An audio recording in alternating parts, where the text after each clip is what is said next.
Without further ado, I would like to present Faith Altman. She's the founder and president of the Negotiation and Conflict Resolution at Columbia University, correct? Yeah. Not the founder, but that's where I went to school, yeah. That's where she went to school.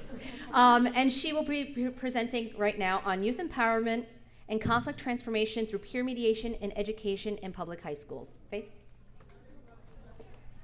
Thank you so much. It's a pleasure to be here. So I got my MS in Negotiation and Conflict Resolution at Columbia. I am also the founder and president of a 501c3 Connecting and Empowering the Leaders of Tomorrow for Peace.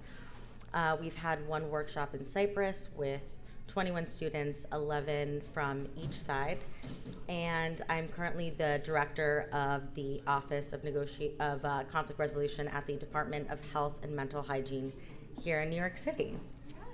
So thank you all for being here. So initially, my research question was, to what extent does the learning of peer mediation skills within public high schools contribute to a greater sense of self-awareness and self-confidence? I did a phenomenological study with 8 participants who previously attended William Howard Taft High School in Los Angeles. Some of the keywords that I incorporated were peer mediation, identity, emotional intelligence, intergroup conflict, racial tensions, self-awareness. The results that I was really interested in learning were, can high school students who learn peer mediation skills alter their sense of self and potentially have that lead to a positive influence in their communities? Now, with regard to the findings, I was really looking to see whether the teaching of peer mediation skills can actually transform those very conflicts. So a little bit of background about why I was so interested in this. I attended Taft High School, and during my second week there was a horrible shooting where one of my fellow students was injured, is now paralyzed from the waist down. And then following that one shooting, there were multiple riots. So I knew that I needed to do something and decided to start a peer mediation program and class in 2004. So motivated by the tension that I came to encounter really at the school, viewing it as really a microcosm of the country that we live in, especially today, I felt a moral obligation to help and encourage students to break the grave cultural barriers afflicting our community. The overall background of Taft, it's actually one of the most racially, if it is the most racially and ethnically diverse student body in Los Angeles County School District. However, the figures that you see, there we go. The figures that you see very much still fail to demonstrate the cultural barriers evident within this very heterogeneous environment.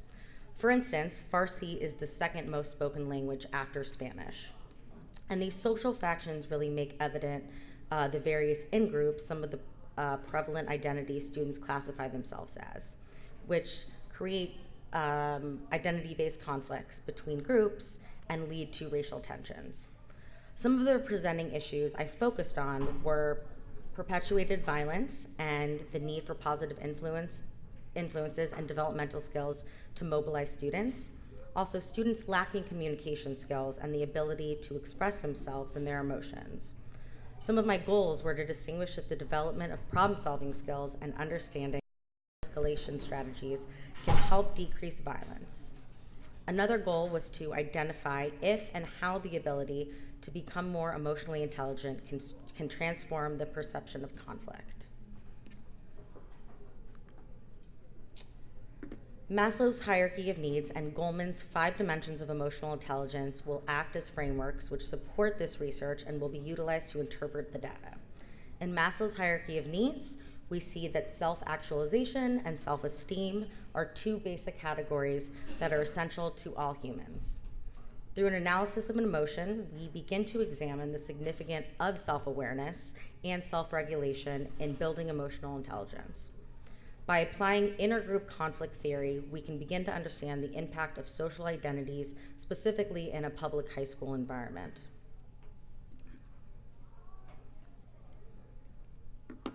For my literature review, I looked at 3 major themes, the first being emotions, then intergroup conflict, and then identity.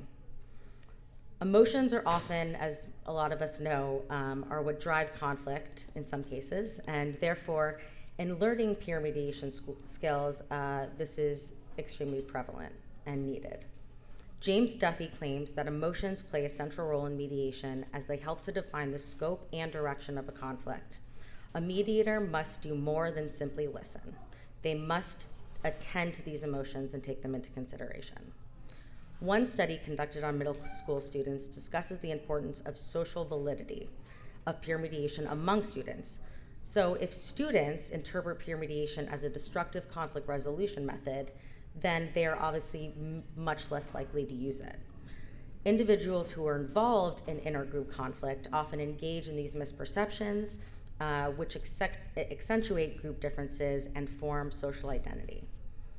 And our last, identity. And most of the conflicts that take place between peers at Taft are very much due to these competing identity groups.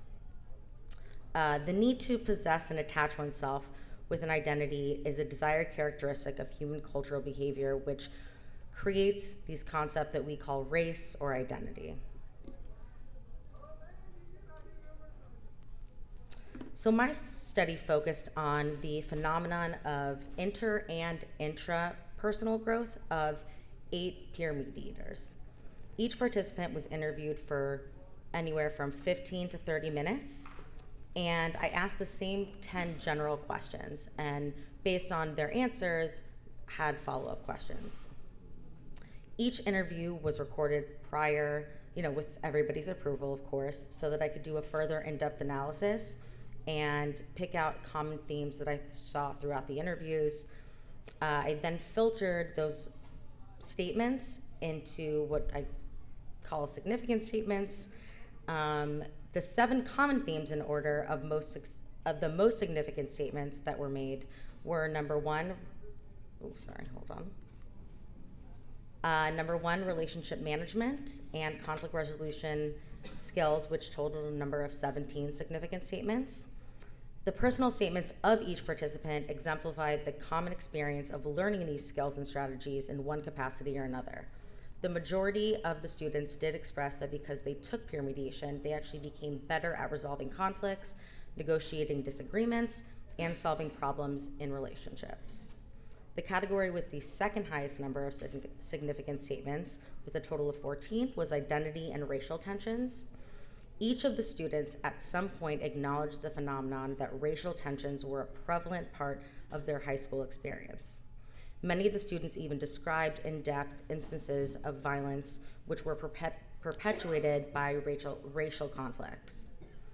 The third category was social awareness or empathy, which is recognizing others' emotions, totaling 13 significant statements.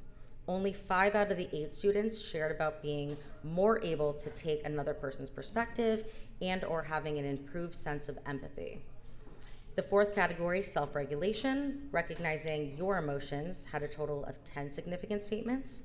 Here, only 3 of the 8 participants accredited peer mediation for being better management of emotions or the ability to regulate their frustration or anger. The fifth was self-awareness, knowing your own emotions. 4 of the students did articulate that peer mediation increased their ability to recognize and understand their feelings. A mediator is, who is unaware of their own personal biases can really not act impartially and therefore cannot be an effective mediator. Which brings us to the 6th common theme, impartiality, which only had 5 significant statements. Again, in this case, we see that exactly half of the students mentioned they learned the importance of being impartial. Last but not least, self-confidence, which only elicited a total of 3 statements, which came from 3 separate students who explained how their learning of conflict resolution skills, accompanying with their increased self-awareness, harness a greater self-confidence after having the experience of peer mediation.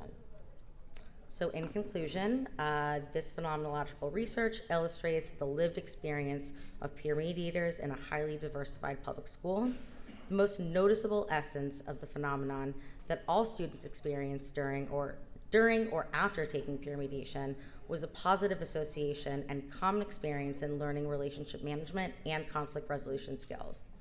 Each of the 8 students interviewed acknowledged that racial tensions were a prevalent part of their high school experience. While an increase in self-awareness proved to be a common experience shared by the students, there was no conclusive evidence to argue that there was a similar effect on peer mediation students' self-confidence. And that is all. Thank you all so much.